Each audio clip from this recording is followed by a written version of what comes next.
Good morning. Hi, welcome to Kerouac's Cruising. This is James and Kara, and we are Adventure Podcasts. And today we're going to bring you information in and around Tucson, Arizona. Kara's going to start and give you some of the culture, but we've lived in Tucson probably about the same amount of years now as I've lived in the Grand Canyon area. So we're going to bring you some information and some of the best places that we visited and that we've had a great time at. So we were just there, 3 weeks ago now. So it's very top of mind for us. We went to go visit some family down there, see some friends. We had a great time. Didn't get to check out a lot of the places we're going to talk to you guys about today, but there's a lot of really beautiful places in and around Tucson that we really love and miss visiting. We used to explore down there a lot. But when I was raised in Tucson, I spent most of my childhood there and really way too much fun in my late teens and early 20s. But the Tucson, and I didn't realize it because I was raised there, has a really unique culture, completely different from most anywhere else. It's got a really beautiful mix of Southwest Mexican culture and Native American culture all spun in with one another. And it shows up in everything from the architecture to the art to decor, pottery work. It's just really beautiful. When you drive through there and you're looking at the houses and the construction of the homes and the way people decorate their homes, the way things are decorated on the streets, the way business is decorated, it's completely different than anywhere else. It's a really unique and beautiful culture. They do a lot of really fun and wonderful events, things like the Gem Show that brings a huge draw of people from all over the world. That's the Gem and Mineral Show. They sell rocks.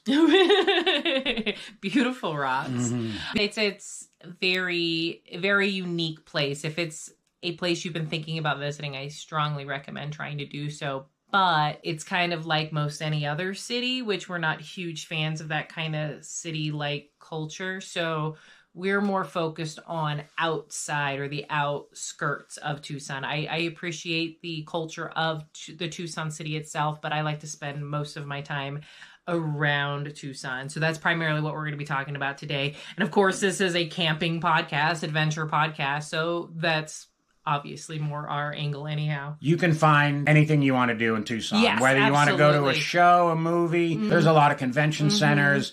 There's a lot happening in Tucson, so it is its own destination. I really didn't enjoy that much living right in the city and working in the city, but I did enjoy a lot of my time around Tucson. And we're going to start out and try to give you all our favorite spots. And we're going to start in the east, then we're going to go north, and then we're going to go west and then south, just because we spent a majority of our time in the east and the north of Tucson.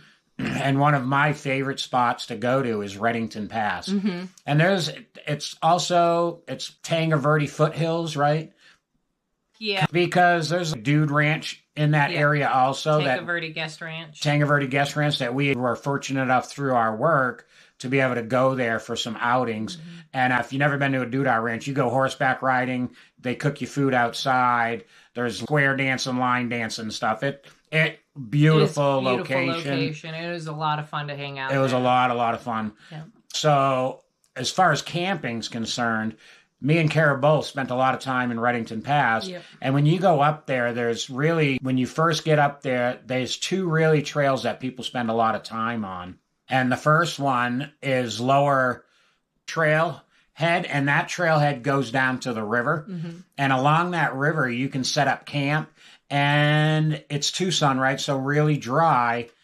So in the spring and halfway through the summer, the river's running. But then by the time September comes, it's not really flowing, I guess. Yeah. You're going to go down there and there might be puddles around. So essentially a creek or rain runoff snow melt runs through this area. And if you go after monsoon season, so that's kind of late summer, early fall, or during the spring months, it's just beautiful. And you'll get wildflowers on both sides of the year at both of those seasons. But it's gushing water coming through. Now, be mindful of floods, because during monsoon season especially, flash floods are a real thing. So pay attention to what's going on. Especially you're hiking down into the canyon. And if it is raining and there's a flash flood, you want to get to high country really quickly. So then they have the upper Tango Verde trailhead, and the upper trail when you walk down in there, it's almost like slot canyons. The water comes down through, and people do cliff jumping out there. We've been out there a few times. It's a little sketchy. I've cliff jumped in my younger days as an older person, fully aware of danger. I would not do it again, but you can. It's almost like a slot canyon, so it's very thin where you're jumping in between two rocks into the water. And again, certain times of the year, you can't really jump into the water. It's not deep enough. Stagnant too, and it's not green. Yeah, it's not healthy. If you're going to do some cliff jumping there, you want to make sure the water is actually flowing. But it's beautiful. It's definitely worth checking out anytime. And there's 2 parking lots, big parking lots. And then all along this road, as you're going up Reddington Pass, there's camping, dispersed camping on both sides of the road. It's really gotten popular over the last few years, people camping out there, because vanning since the pandemic is just people's got vans. Everywhere. So when you drive up there, there's a lot of vanners. But you continue on Reddington Pass, and if you go on our blog, and I always suggest people go on the blog to get the information, because there's a road that goes all the way out east, but then circles back north and goes up the backside of Mount Lemmon. And that's one of our favorite spots to go. And when you get out to the backside of Mount Lemmon up on the mountain, you get to some more dispersed camping, and you really got to pay attention to maps. Kara will pin some spots for you, because it's not all national forest when you're driving out there. Some of it is private land, so you can't camp. Yep. It's that was a fun ride for us. That's what we used to do a lot when we were first dating. Would take this ride, take this cruise, and actually, when James proposed to me, this was our trip for the day. We had Hey friends, I am taking a moment to interrupt your regularly scheduled program to ask you to do us a huge favor. So if you could take a moment, just stop whatever you're doing and give us a thumbs up, a like, a follow, a subscribe, whatever the platform is that you are listening or watching us on. You could do us a favor and give us some kudos on that platform. That tells the algorithm that we're pretty cool, and other people who like the same sort of stuff that you do, it's going to show our information to those people. So that's a huge way to help support us. So immense gratitude. If you could please do that. Many, many thank yous. We love you so much. If you want to support us more directly, you can go to coffee.com. So that's going to be ko.fi.com/Kerouac Cruising. And you can give us a tip. If you like what you're hearing here, if we're giving you some great information, if you find it useful and entertaining, or whatever it is for you that it's adding value to your life, you want to give us a little tip, we would absolutely love that. All of that money obviously goes to funding our future adventures. If you'd rather have something tangible for that money, you can go to our on-demand shop. I'll have the links in the show description, show notes, where you can purchase a little something, one of these super cool t-shirts, sweatshirts, whatever it is, water bottles. We've got all kinds of cool jazz there. If there's something that you are interested in seeing that we don't have in that store, throw it at me. I'm happy to kind of accommodate what's going to float your boat. If you think it's going to be cool and fun, other people probably like it too. Otherwise, we love you guys so much. Thank you for all the support and your listenings, your watching, your followings, your engagement. We love you so much.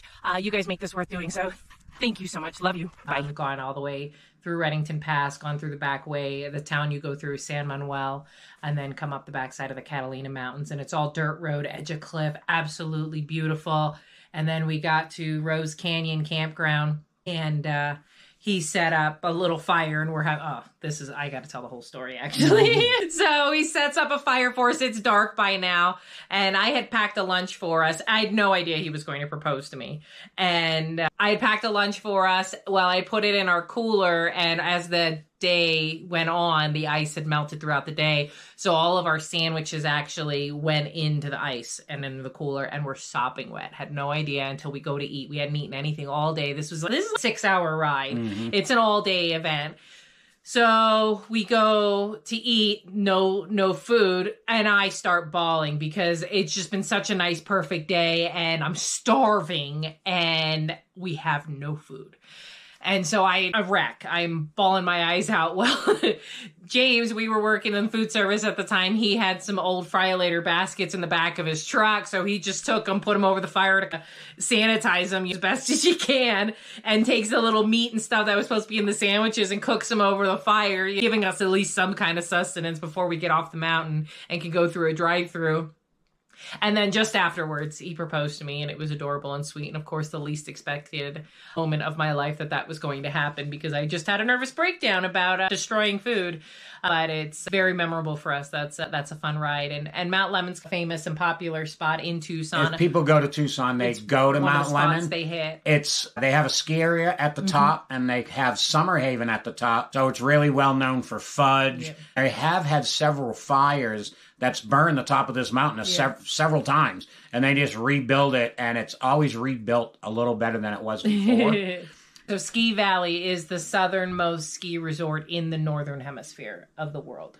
And then on the top up there, it's not only can you ski in the winter, and it's awesome rentals in the summer. They have cabins up there. And what it's super cool is people don't realize if you leave Tucson at 105 degrees, 110, when you get at the top of Mount Lemmon, it's only 80, 85 degrees. In the winter months... That's why it's called Summer Haven. everybody, it's so weird though, because I manage restaurants in Tucson, and literally some of the kids and adults that work for me, they never even been up the top of Mount Lemmon. I was like, what do you mean you haven't been to the top of Mount Lemmon? I don't know. I guess because I live here, I just never been up there. And they don't even realize how the experience is totally different than being in the desert. You actually drive out of the desert into Ponderosa Pine Tree. It's just like northern Arizona. It's like the Flagstaff area as far as landscape and flora and fauna. As you're driving up snow. And you're going up an elevation, you just see the formation. It's beautiful. And it's unbelievable. And there's a lot of cool spots up there. So Rose Canyon, she talked about, that is a lake. You can fish up there. They stock it with trout. Awesome campground right there. You do pay for Rosewood Canyon. Yep. A great spot. And then as you come down, there's all kinds of... There's a few campgrounds. And tons of hiking trails, biking trails, all kinds of stuff. One of the things, and a lot of picnic areas. Yes. Because one of the other spots that we would camp in the winter time, and we just did last year, I think, in March or April. We went and visited Becky. We had camped, and it's called Molina Basin Campground. Awesome place to camp.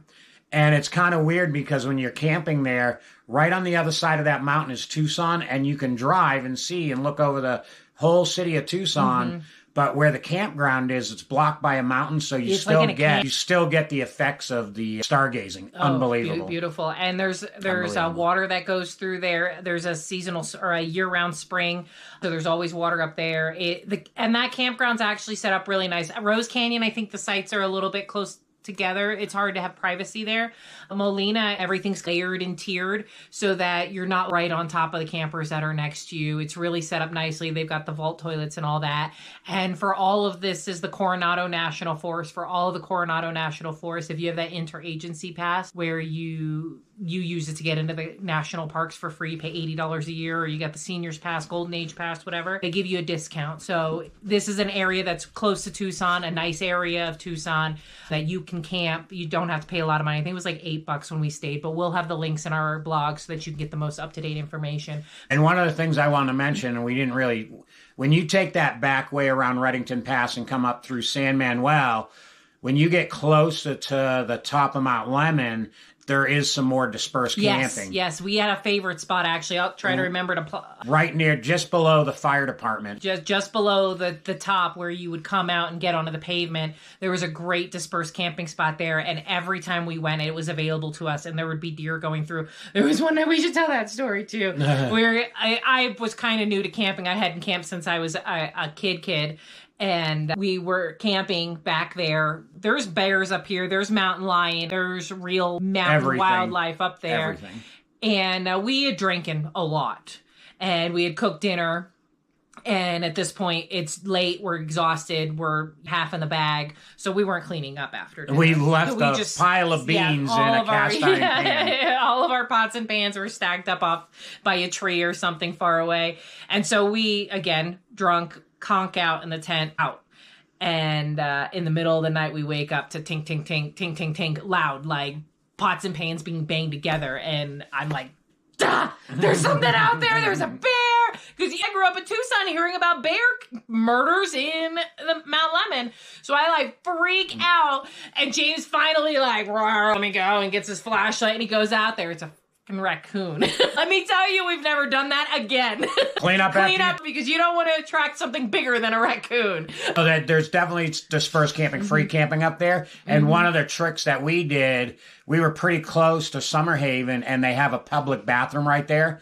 And we used to go up to the public bathroom. It had fresh water and stuff, so we would use the water, and it was great. And they had a spigot, and we could bring water back to our campsite. So, look, great little area, Mount Lemmon, Reddington Pass. Great escape from Tucson. You get those cooler temperatures in the summer months. If you're going to be in Tucson in the warmer months, Mount Lemmon is a must. That's pretty much it, Mount Lemmon. We'll have the links of the blog.